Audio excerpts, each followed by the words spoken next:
नमस्कार। मैं सभी विशेषज्ञों से कोरोना के संबंध में एक प्रश्न पूछना चाहता हूं। आप आशा है मेरी प्रश्न का स्पष्टीकरण अवश्य देंगे। स्पष्ट करना चाहूँगा कि कोरोना वायरस एक लिविंग ऑर्गेनिज्म है।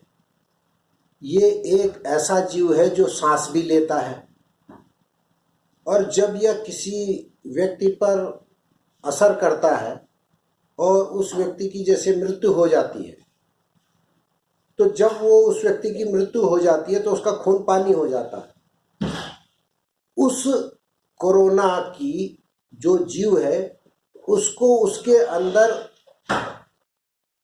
उसको स्टेटस बढ़ाने के लिए उसे कुछ भी नहीं मिलता, तो वो उसके अंदर जिंदा नहीं रह सकता।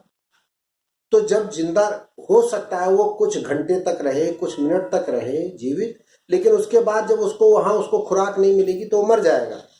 जब वो मर जाएगा तो उसकी बॉडी, आदमी की बॉडी जब मृत हो जाएगी, और जब वो उसके अंदर मृत हो जाएगा तो उसकी बॉडी को सील क्यों किया जाता है?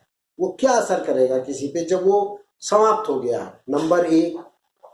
नंबर दो बात मेरी ये है कि जब सारे विशेषज्ञ कहते हैं कि कोरोना वायरस खांसने से, छींकने से फैलता है, और इसका माध्यम क्या होता है कि जो हम खांसते हैं, खांसने के बाद वायु के उस पे चढ़ करके वो कुछ दूरी तक, 2 मीटर तक असर कर सकता है किसी पे। जब तक वो व्यक्ति खांसेगा नहीं, छींकेगा नहीं, तो किसी पे असर नहीं होगा। और हम किसी कोरोना वायरस संक्रमित व्यक्ति से अगर हम टच भी कर जाते हैं, छू भी जाते हैं, तो उसमें उसका कोरोना वायरस का कोई असर नहीं होना चाहिए, क्योंकि वो उसके बॉडी के अंदर है। जब तक वो खांसेगा नहीं, छींकेगा नहीं, उसमें असर नहीं होगा। तो इसका मतलब हम किसी कोरोना वायरस संक्रमित व्यक्ति के से अगर टच कर जाते हैं, छू जाते हैं, तो संक्रमित होने का प्रश्न नहीं होता।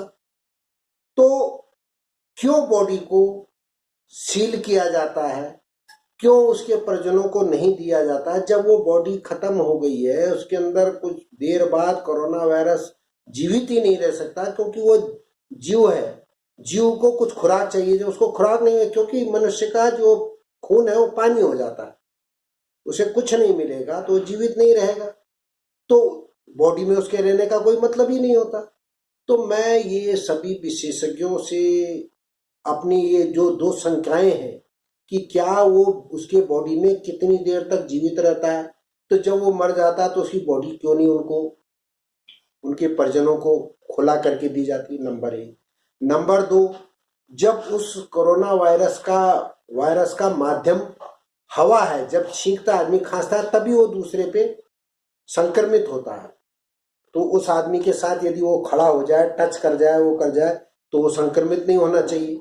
क्या मेरी ये 2 बातें अगर गलत है तो कृपया आपने जो बताई है उसी के आधार पे, मैं जो विशेषज्ञों ने बताई है उसी के आधार पे मैं प्रश्न कर रहा हूं।